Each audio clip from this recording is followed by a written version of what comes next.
You should get married soon. You're starting to look old. Why do you want to leave me? Why? Oh, why? Why ask why? Use clear eyes. Wow. Why? Yes. Why would you want to do that? Yes, let the hate flow through you. Why try to get any eyes? Beck, what are you doing here? You're not even Greek. And why? Nancy Kerrigan, what are you doing here? You're not Greek either. My Big Fat Greek Wedding 2 is directed by Kirk Jones, who did Waking Ned Devine and Nanny McPhee and a couple other movies. Check out his IMDb page for the full listing of his work. This was, once again, written by and also stars Nia Vardalos, who did... Yeah, she did that. She helped write that. She's also in that. That's her. If you haven't seen My Big Fat Greek Wedding, you're going to be totally lost with the sequel.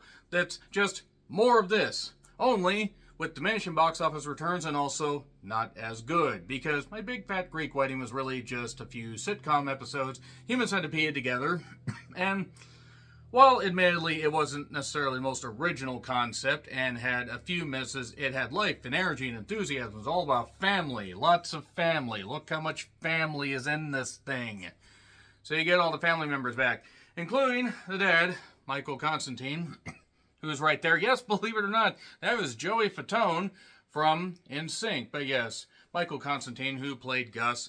And unfortunately, this was the last Greek-themed movie that he was in, because he passed away about 2 years ago. And the third one is coming out in a couple days as I'm recording this, and I decided to rewatch it. And yeah, the plot, such as it is, really just involves more grown-up editions of everybody that was in this, because the first one came out in 2002. My Big Fat Greek Life came out in 2003 and ran for all of 7 episodes, but whatever, they tried. And then this came out in 2016. I don't know why they waited so long, because I think they waited way too long, because, well, the cast certainly tries. And they certainly try with the comedy. The comedy hits maybe once for every 5 jokes, and that's being generous. It feels more slapstick and slapdash. It feels even safer than the first one. It doesn't even feel like anything organic happens here. And while I didn't hate it, it definitely proves that you can't keep going to that well. It's not really going to work. This time, the plot, such as it is, involves, well, something between... Tula's parents. Tula, played by Nia Vardalos. And they find out that they're not married. I'm just spoiling it because there's really not much to this plot. The marriage certificate was never finalized, so now basically the mother, like any mother would want to be after 50 years, well, don't take me for granted, swoon me, do all this stuff. And eventually that stuff happens, and yeah, the comedy does not hit at all. Also, they have Tula and Ian, once again played by John Corbett, have a daughter named Paris, who was the one in Elena from Wife-Like and the Children of the Corn movie. I'm not even going to attempt to pronounce her last name. I mean, I think it's Camporis, but I probably could be totally off on that. And also Bennett, who is Alex Wolff, who you might know from Hereditary. He was this guy. He was the one that bashed his nose into the desk. It was great. Watch fucking Hereditary. Watch that. It's certainly frightening. Maybe not as frightening as they thought the comedy ended up being in this, because this does not work at all. I mean, I'm sorry, just everything about this feels disappointingly hacked out, and just hacked off, like it's almost hacked to pieces. This doesn't flow at all. There's a little sweetness to it. And sure, again, the first one, mind you, not exactly great, but made $368 million at the worldwide box office, which would be a bit more in today's money. This one made, well, it cost $18 million. That was compared to the $5 million that the first one cost. The opening weekend for the first one was around $600,000, and then it just grew and grew and grew. I worked at the theater where it was out till the day it came out on DVD and VHS. That's how old the movie was. It opened to $17.8 million, which is good. It ended with just under $60 million. That's not as good. It ended with a worldwide box office intake of just under $91 million. So it was profitable. It made basically, 5 times its budget, but not nearly as successful. And they're going to do a third one without Michael Constantine, who thought Windex could fix everything except bad comedy. Yeah, there's a point where Tula gets hit in the face with a volleyball because she's at her daughter's, volleyball game, and that comedy doesn't work. There was a funny line from the aunt who said, "Look, satin, it's slippery like an eel." I don't know why that line got me. The brides, what the hell was it? The brides are on, it's the bride FaceTiming.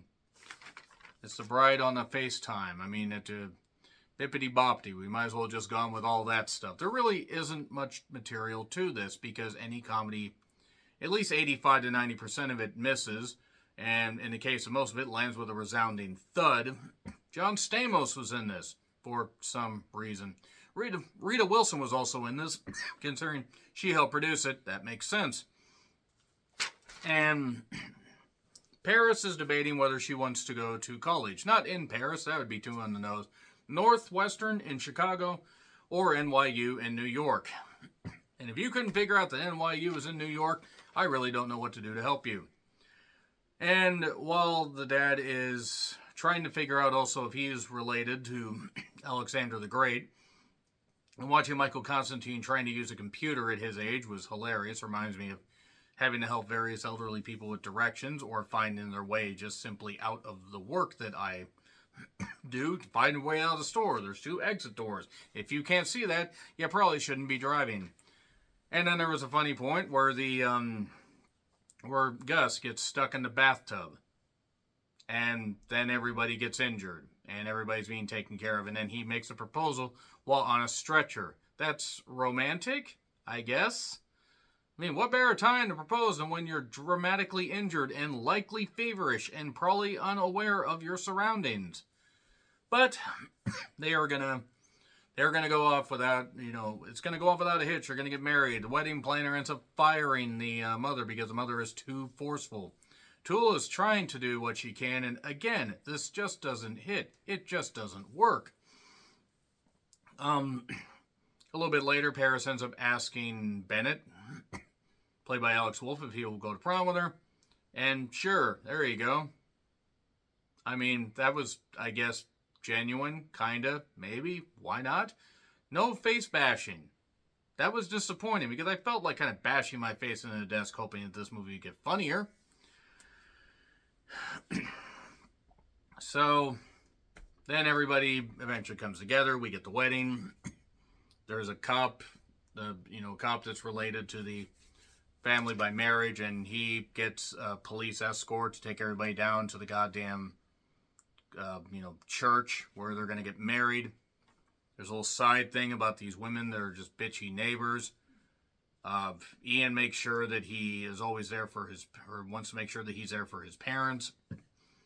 Paris decides she wants to go to NYU. The grandmother chimes in for a little bit. The grandmother's still alive. The grandmother is about 102 years old, or the great-grandmother, whatever the hell she is. So then we get a part where Paris and Bennett are dancing to Walk Like an Egyptian, because that's what the kids love, listening to that music. I mean, the Bangles are good. Is it the Bangles or the Go-Go's? I'm genuinely forgetting. See, that's what happens when you get old. And then the wedding eventually happens, but the dad has been drinking. He got reunited with his brother, his long-lost brother that stayed in Greece. But the brother shows up and says to his soon-to-be, I guess, sister-in-law, "Hey, he was so happy to have you and somebody brave like him to come to America and forge a dream, so please marry him." "Okay, I will."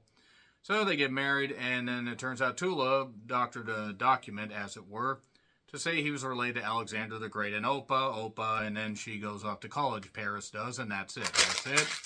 That's the end of that.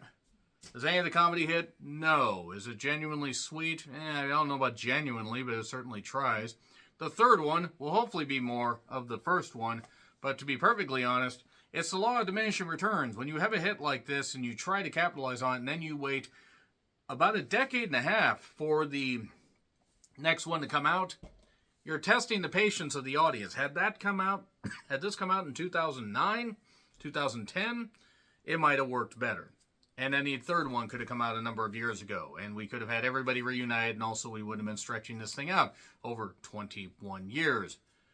Yeah, why do you want to leave me? Tula doing the same thing that her dad did to her, and it's funny, except it's not. It feels very forced and stagey, and not organic and generic and all that. And I'm sure there was a sweetness to this movie, but I felt basically like it was just bland and dry. Probably like a lot of the biscuits they have there. So yeah, that's it. Let's go to number 3 in a couple days. Hooray! Agree, disagree what I said, like, share, subscribe. Twitter handle in the description. I'm John Rithlin. I'll see you soon.